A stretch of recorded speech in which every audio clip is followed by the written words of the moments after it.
Blood stained the pristine snow, pooling beneath the massive creature pinned to the oak. The villagers called them monsters, demons of the wild. But as Eleanor watched the beast's golden eyes dim, she didn't see a monster. She saw a dying soul, and God help her, she reached for the spear. The winter of 1142 was merciless. In the isolated village of Aylesbury, nestled on the edge of the sprawling northern territories, the cold did not just bite, it consumed. For Eleanor, a 24-year-old outcast, the freezing temperatures were a secondary threat to the starvation that haunted the lower classes. Eleanor was the daughter of a disgraced physician, Thomas, who had been executed 3 years prior for refusing to poison a political rival of the newly appointed Lord Godfrey. Branded a traitor's daughter, Eleanor survived by retreating to a dilapidated cabin in the deep woods, using her father's medical journals to forage, heal, and scrape by on the fringes of society. It was mid-December when the howling stopped.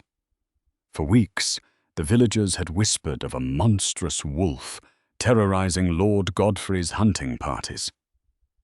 But on a freezing Tuesday morning, the forest fell eerily silent.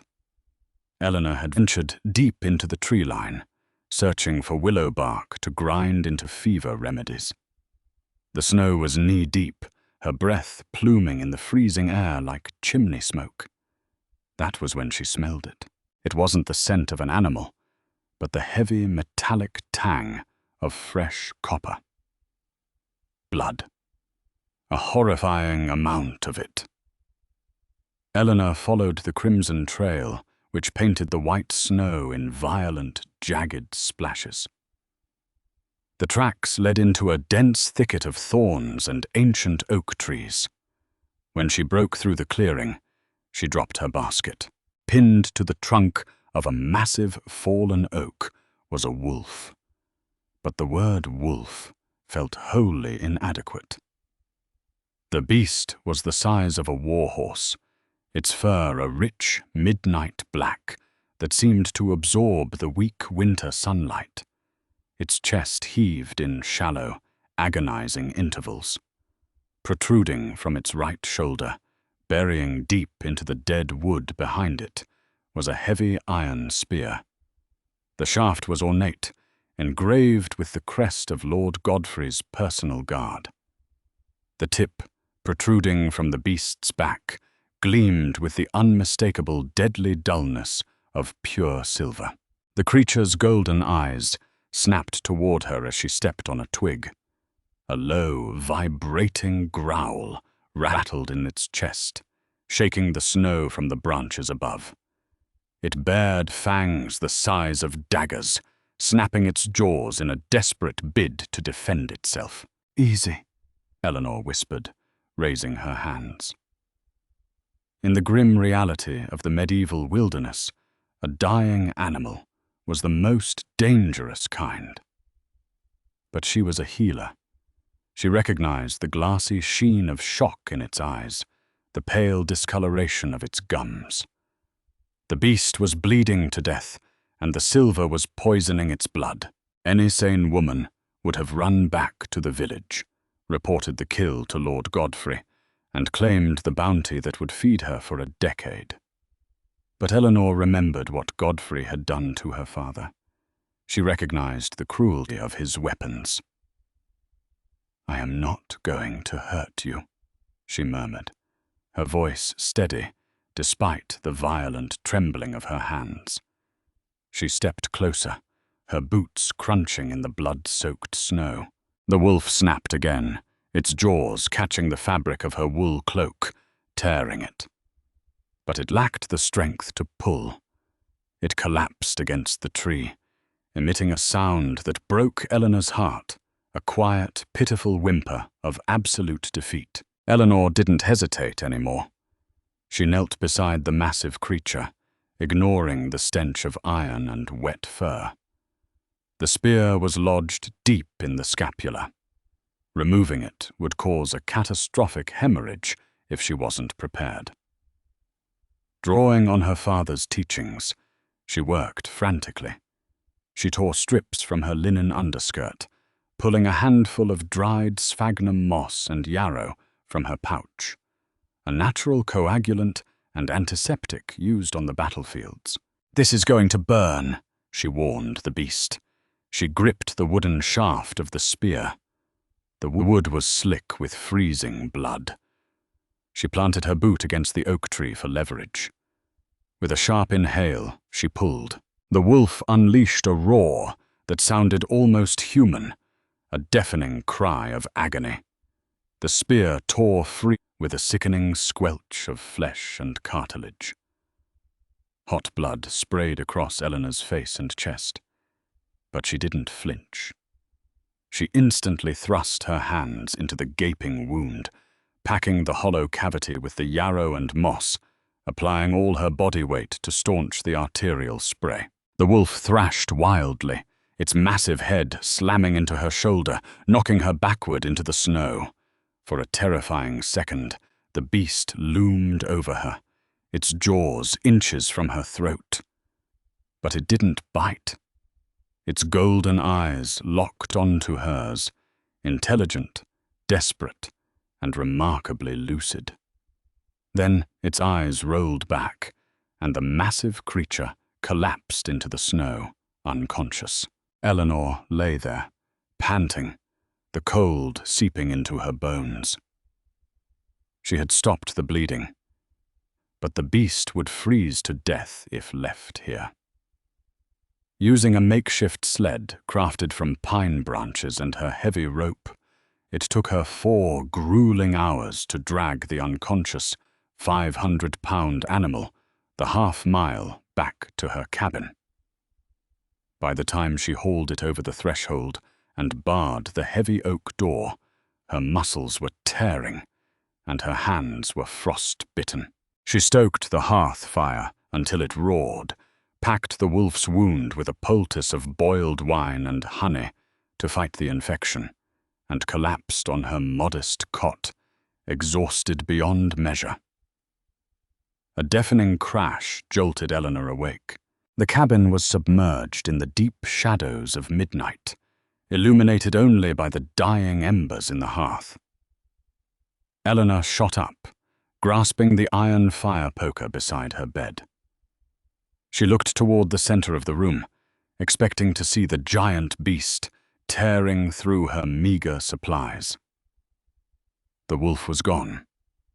Instead, a man lay sprawled on the wooden floorboards, having knocked over her heavy apothecary table. Eleanor froze, the breath catching in her throat. He was entirely naked, a towering figure of corded muscle and violently scarred skin. He was convulsing, drenched in a feverish sweat that made his skin gleam in the firelight. But what made Eleanor drop the iron poker was his right shoulder. A massive, jagged hole, packed with her blood-soaked yarrow and moss, marred his flesh. It was the exact wound she had treated on the wolf. The old tales, the ones the village elders whispered about before the church banned such folklore, were true. Lycans, shapeshifters, the ancient rulers of the northern territories before the kings of men drove them into the mountains. Eleanor approached him slowly. His face was striking, aristocratic, yet hardened by war, framed by wild, dark hair. He was muttering frantically in his delirium. The northern pass. Godfrey. The silver. Betrayed. His voice was a deep, gravelly rasp. Protect the pack! He was burning up. The silver poisoning from the spear was ravaging his human form faster than his wolf form. Eleanor's fear was instantly eclipsed by her medical instincts. She grabbed a basin of freezing water from the windowsill, tore fresh linens, and knelt beside him. For the next 3 days, Eleanor fought a war for the strange man's life. It was a grueling, ugly battle against infection. She had to reopen the wound, carefully slicing away the necrotic tissue with a sterilized hunting knife, listening to his agonized groans. She force-fed him broths made of bone marrow and willow bark, wiping away the cold sweats that racked his muscular frame. During his fever dreams, he spoke of betrayals, of a usurper named Lord Godfrey, who had ambushed his peace delegation. He spoke of a crown. On the morning of the fourth day, a violent pounding on the cabin door shattered the dawn's silence. "Open up in the name of Lord Godfrey!" a harsh voice barked. Eleanor's blood ran cold. She peered through the cracked wooden shutters. It was Captain Reginald, Godfrey's most ruthless enforcer, accompanied by 3 armed guards. They had tracking hounds on heavy chains. She looked at the man on her floor. He was still unconscious, far too weak to move, let alone fight. Adrenaline surged through her veins. In the corner of her cabin was a concealed root cellar, hidden beneath a heavy rug and false floorboards, a trick her father had used to hide forbidden medical texts. Eleanor grabbed the man by his uninjured arm, dragging his heavy, limp body across the floor. He groaned as she unceremoniously lowered him into the dark, damp hole, tossing his bloodied bandages down with him. She dropped the floorboard into place, kicked the rug over it, and quickly dragged her heavy wooden dining chair over the spot. She wiped the residual blood from the floorboards with a wet rag, rubbed onions on her hands to mask the scent of copper and wolf, and unbarred the door just as Reginald was about to kick it in. "Captain," Eleanor said, keeping her voice steady, though her heart hammered against her ribs. Reginald sneered, his eyes scanning her disheveled appearance. "Eleanor, still living like a rat in the woods, I see. We are hunting a beast, a massive wolf that slaughtered 6 of Lord Godfrey's finest knights in an ambush near the northern pass. It was struck with a silver spear. Have you seen it?" "A wolf?" Eleanor feigned a scoff. "If a beast that size had come near my cabin, I would be entirely eaten by now. I've been inside for days, fighting a winter chill." Reginald pushed past her, stepping into the cabin. The guards followed, their hounds sniffing the air aggressively. One of the dogs strained at its leash, pulling toward the dining chair. It began to bark frantically, scratching at the rug. Eleanor's stomach plummeted. "What do you have under there, healer?" Reginald asked, drawing his longsword, the steel singing in the quiet room. "Meat," Eleanor lied smoothly, stepping forward with an air of annoyance. "A winter doe starved and froze to death 2 miles east. I butchered it yesterday. It's stored in my root cellar, so the scavengers don't get to it. You know I don't have the coin to buy salted pork from the village." She walked over to the table, picking up a bloody carving knife she had used to cut the necrotic tissue from the stranger's shoulder. She held it up. "If Lord Godfrey intends to tax me for scavenging a dead deer, you can take it. But it's stringy." Reginald stared at her, then at the blood on the knife. He looked around the poverty-stricken cabin, his lip curling in disgust. "Keep your rotten meat. But if you see the beast, you alert the garrison. Lord Godfrey has promised 50 silver coins for its head."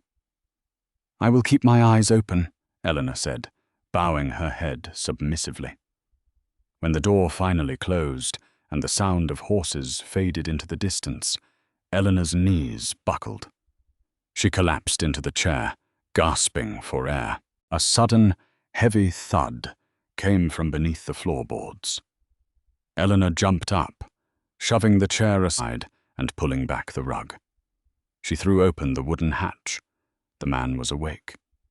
I was sitting up in the cramped cellar, breathing heavily, his dark eyes locked onto hers with a terrifying, predatory intensity. Before Eleanor could speak, a massive hand shot out of the dark, gripping her by the throat. It wasn't a choking grip, but a restraint, fast, lethal, and undeniable. "Who are you?" he rasped, his voice commanding and laced with raw power, despite his weakened state. "I'm the woman who pulled a silver spear out of your back," Eleanor choked out, her hands gripping his muscular forearm. "And I just lied to the men who put it there. So I suggest you let me go." The man stared at her, his golden eyes, the exact same eyes as the beast, searching her face for deceit. Slowly, the hostility faded into profound confusion. He released her throat, glancing down at his naked, heavily bandaged body, and then back up at the defiant, terrified human woman leaning over the cellar hatch. "You saved me," he whispered, the realization hitting him like a physical blow. He wasn't just a werewolf. He was Dominic, the alpha king of the northern packs, and his life now rested entirely in the hands of a human outcast. Dominic hauled his massive frame out of the root cellar, his muscles trembling from the exertion. The sheer size of him dwarfed Eleanor's small cabin. He was a landscape of battle scars, a map of brutal survival, and standing before him, Eleanor felt the sudden, crushing reality of what she had invited into her home. She turned her back quickly, tossing a bundle of worn linen and wool over her shoulder.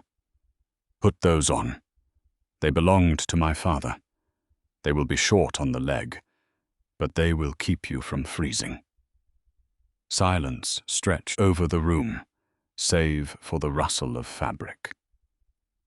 When Eleanor finally turned around, Dominic was dressed in the faded tunic and breeches of Thomas the physician. The sight sent a sharp, unexpected pang of grief through her chest. "You did not answer my question," Dominic said, his deep voice filling the cramped space. He leaned heavily against the wooden dining table, his golden eyes piercing right through her. "Why did you lie to Godfrey's hounds?" Eleanor crossed her arms, anchoring her courage. "Because Lord Godfrey is a tyrant. Because 3 years ago he dragged my father into the village square and severed his head for treason. If Godfrey wanted you dead badly enough to hunt you with a silver-tipped spear, then keeping you alive seemed like a fitting revenge." Dominic's expression shifted, the predatory edge softening into something resembling respect. He looked at the medical journals scattered across her desk, recognizing the intricate anatomical sketches. "Your father was Thomas of Aylesbury, the physician who served under Empress Matilda before the Civil War." Eleanor blinked, stunned.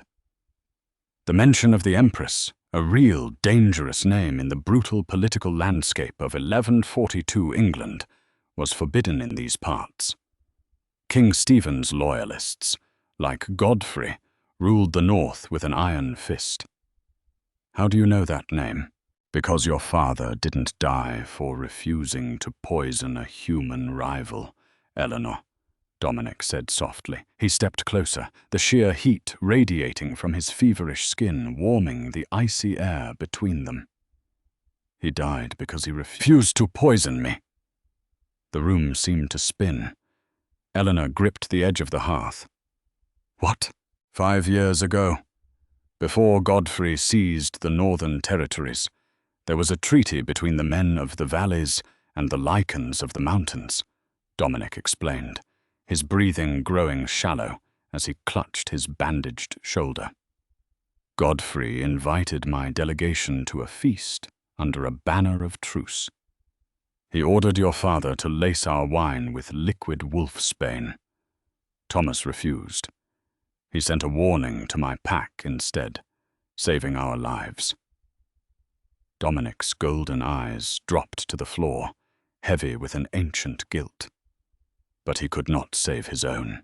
Tears pricked Eleanor's eyes, but she refused to let them fall. The disgrace, the poverty, the years spent scavenging in the snow like a rat. It hadn't been for nothing. Her father had died a hero, protecting the very creature that now stood in her kitchen. Before Dominic could speak again, a violent tremor racked his body. He collapsed to his knees, a guttural groan tearing from his throat. The veins pulsing along his neck turned a sickly, bruised purple. Eleanor rushed to his side, pressing the back of her hand to his forehead. It was like touching a branding iron. "The silver is out," Dominic ground out through clenched teeth, his claws instinctively extending from his fingertips, gouging deep into the wooden floorboards. But the spear, it was coated in belladonna. "It is in my blood." Eleanor's medical mind raced. Belladonna poisoning in a human was lethal within hours, but a lichen's accelerated healing was trapping the poison, forcing his body into an endless, agonizing cycle of necrosis and regeneration. "I need to burn it out," Eleanor said, her voice dropping to a serious, clinical whisper. "I need to cauterize the wound deep within the muscle tissue, or your heart will stop before midnight." Dominic looked up at her, his eyes flashing between the golden gaze of the wolf and the dark brown of the man. "Do it." It was the most harrowing hour of Eleanor's life. She thrust her father's iron surgical scalpel into the hearth until it glowed a furious, blinding orange.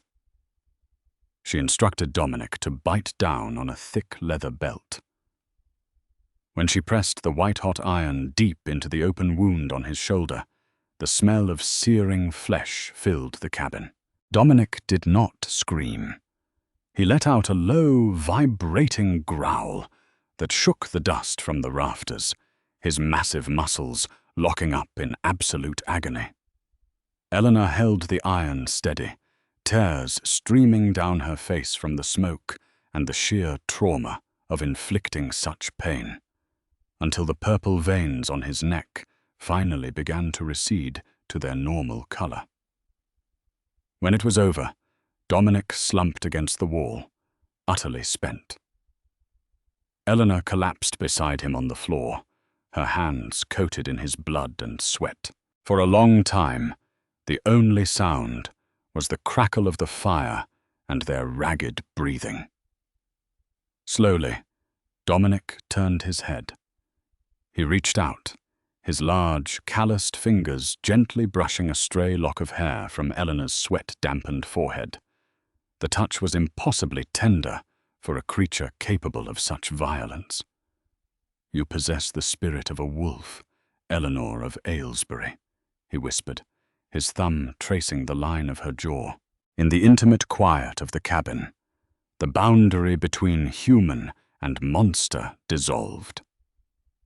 Eleanor looked at his lips, feeling a magnetic, undeniable pull. He was the Alpha King, a lord of the wild. Yet he looked at her not as a frail human, but as an equal, as a mate. But the tender moment was shattered by the shrill, frantic barking of hounds in the distance. Eleanor scrambled to the window. The sun had set, plunging the forest into darkness, but the tree line was illuminated by the unnatural, flickering glow of 24 torches.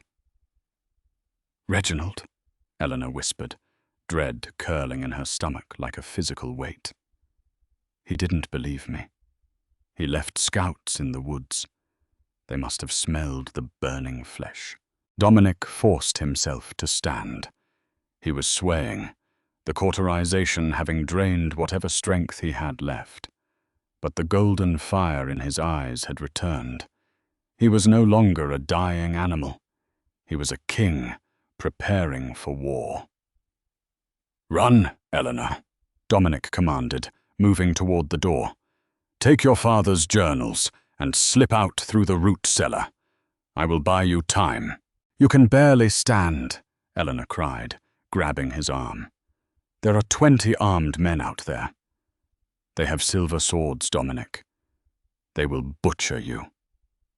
I am the alpha of the northern packs, Dominic growled, the vibration rumbling through her fingers. I do not hide in cellars while women die for me. Go! Before she could argue, the front window shattered. A heavy, iron-wrought torch flew into the cabin, landing squarely on Eleanor's cot. The dry straw mattress erupted into flames instantly. "Burn the witch!" Reginald's voice echoed from the darkness outside, cruel and triumphant. "And kill whatever crawls out of the flames." Smoke quickly filled the small space, choking the air. The roof caught fire, the dry thatch igniting like kindling. The heat was unbearable. Dominic grabbed Eleanor, shielding her body with his own as the wooden door was battered from the outside. "Stay behind me," he ordered. With a deafening crash, the oak door splintered inward. Reginald stood in the doorway, flanked by men bearing crossbows loaded with silver-tipped bolts. When Reginald saw Dominic standing there, towering and furious, his smug smile faltered. "The beast is a man," Reginald sneered, recovering his bravado. "Fire!" In a fraction of a second, the air cracked with the sound of snapping bowstrings, but they did not hit a man. Dominic's body contorted violently. The sound of shifting bones was a sickening crunch that drowned out the roaring flames. Before the silver bolts could find their mark, the man was gone. In his place stood the monstrous, midnight black wolf Eleanor had found in the snow. The wolf unleashed a roar that shattered the remaining windows, a sound so primal and terrifying that Reginald's hounds instantly broke their leashes and fled whimpering into the woods. Dominic lunged. He moved with supernatural speed, a blur of shadow and teeth. He caught the first guard by the throat, throwing the armored man aside like a rag doll. Crossbows misfired in the panic. Silver bolts embedded into the cabin walls. Eleanor scrambled backward, clutching her father's leather satchel to her chest, watching in awe and horror as the Alpha King dismantled Lord Godfrey's elite guards. But he was outnumbered, and he was still injured. A guard managed to slash Dominic's hind leg with a silver longsword. The wolf let out a sharp yelp, faltering. Reginald seized the opening, drawing a massive silver battle axe and charging at Dominic's blind side. "Dominic, behind you!" Eleanor screamed. The distraction was enough for Dominic to pivot, taking the glancing blow to his heavily muscled shoulder rather than his spine. But the sheer force knocked the giant wolf into the snow. Reginald raised the axe for the killing blow. Suddenly, the ground began to tremble. It wasn't an earthquake. It was a rhythmic, thunderous pounding, echoing from the deep mountains. From the shadows of the tree line, a chorus of howls erupted, dozens of them, chilling and triumphant. The air grew thick with the scent of pine and raw power. A massive grey wolf, nearly as large as Dominic, burst from the brush, launching itself through the air and colliding with Reginald. The captain was thrown 20 feet into the snow, his axe flying from his grip. Following the grey wolf came another and another. Brown, auburn, and stark white wolves flooded the clearing, moving with military precision. They were Dominic's pack. They had followed the scent of their alpha's blood, and they had found him. The battle was over before it truly began. Godfrey's men threw down their weapons, falling to their knees in absolute terror. But the wolves showed no mercy to the men who had hunted their king. Dominic shifted back into his human form. He stood naked in the snow, breathing heavily. The flames of Eleanor's burning cabin casting long, dramatic shadows across his scarred skin. A beta wolf, the massive grey one, trotted up to him, dropping a thick fur cloak at his feet before bowing its head in deep submission. Dominic secured the cloak around his broad shoulders. He walked slowly toward Reginald, who was crawling backward in the snow, weeping in terror. "Tell Lord Godfrey," Dominic's voice boomed, echoing through the silent, terrified night, "that the treaty is broken. Tell him the King of the North is coming for his head. And tell him—" Dominic turned, holding out his hand to Eleanor, who stood shivering on the porch of her burning home. She hesitated for only a second before stepping into the snow, placing her small, blood-stained hand in his massive one. "Tell him that the daughter of Thomas the Healer sits by my side," Dominic finished, pulling Eleanor securely against his side. "And she is untouchable." The pack let out a synchronized, deafening howl, a vow of war and loyalty that shook the very foundations of the earth. Eleanor looked up at the man she had pulled from the brink of death. He wasn't just a survivor anymore. He was a king, reclaiming his throne. And as he looked down at her, the golden warmth in his eyes promised that she would never face the bitter winter alone again. Did the fiery conclusion of Eleanor and Dominic's tale leave you breathless? If you loved this epic medieval romance of betrayal, hidden identities, and a love that bridged the gap between human and beast, hit that like button. Don't forget to share this video with your fellow fantasy romance lovers, and subscribe to our channel for more thrilling, immersive audio stories. Hit the notification bell so you never miss a twist. What should our next story be? Comment below.